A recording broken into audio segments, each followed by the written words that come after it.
et bienvenue aux nouvelles hebdomadaires sur le changement climatique. La vérité dans l'action fait le buzz autour du monde. En face de la crise climatique croissante et afin de mener des actions urgentes contre ce qui se passe à la Terre et aux communautés locales, l'ex-vice-président Al Gore a fait appel aux dirigeants du projet Climate Reality de faire des présentations dans leur communauté locale, le 20 et le 21 novembre 2019. Il y eut plus de 1300 présentateurs, donnant 1750 présentations dans 80 pays, dans tous les 50 États des États-Unis et dans les 7 continents.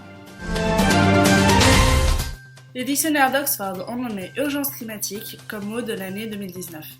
Selon les données collectées dans le Oxford Corpus, l'usage du terme urgence climatique a augmenté 100 fois depuis 2018.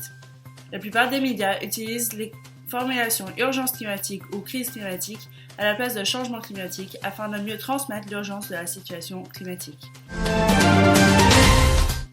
Les baleines à bosse dans l'océan Sud-Atlantique se remettent de leur quasi-extinction. Selon l'Administration nationale océanique et atmosphérique, 10 sur 14 populations connues de baleines à bosse dans l'hémisphère nord et du sud ont montré des signes de rétablissement depuis l'introduction de l'interdiction de la pêche à la baleine dans les années 80. Les données historiques ont permis aux chercheurs d'estimer plus exactement les populations pré-pêche afin de montrer ces résultats prometteurs. Néanmoins, on craint que la bonne santé des baleines à bosse risque de régresser maintenant que ces animaux font face à de nouvelles menaces, le débris marin et le changement climatique affectant tout l'écosystème marin. Des fonds de glace énormes dans l'Arctique, plus que 5% de la masse originale subsiste. Selon une vidéo récemment publiée montrant la formation ainsi que les fonds de glace au cours des 35 dernières années, dû à une fonte plus rapide de la glace du Groenland, il ne reste que 5% de la masse de glace originale. La glace la plus vieille et épaisse a maintenant été remplacée par une glace plus fine et instable qui fond facilement. Cela rend la survie d'espèces d'algues comme de mammifères incertaine. La banque la plus grande dans le prêt public ne financera plus les énergies fossiles. La Banque européenne d'investissement ne financera plus les projets d'énergie fossile à partir de la fin de l'année 2021, en adoptant un standard de performance d'émissions strict. De plus, la banque va commencer une stratégie ambitieuse d'investissement pour le climat. Le conseil d'administration a approuvé cette nouvelle politique en soulignant la nouvelle ambition de EIB pour l'action climatique et la durabilité environnementale.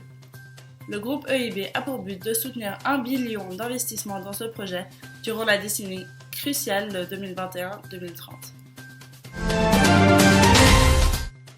Pas d'arbres et pas d'eau, Melbourne en danger. L'exploitation excessive de bois nuit les bassins versants autour de la ville de Melbourne. Cela met en danger la distribution d'eau dans cette ville. Selon les scientifiques, plus de 100 hectares qui devaient être protégés ont été détruits. En plus du problème d'eau, il y a aussi un manque de bois. Cela produira une hausse de chômage dans cette industrie, un grand problème, car une reforestation des zones endommagées ne serait pas une tâche facile. Les pertes du secteur se trouvent maintenant dans les millions. L'Allemagne accepte une loi pour la protection climatique pour garantir l'accomplissement de ses objectifs 2030.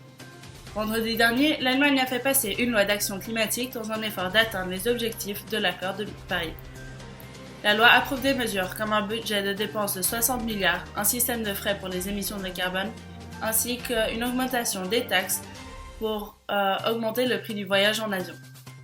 Néanmoins, cette loi a été critiquée par les hommes de loi de l'opposition ainsi que par des scientifiques climatiques pour son manque d'ambition.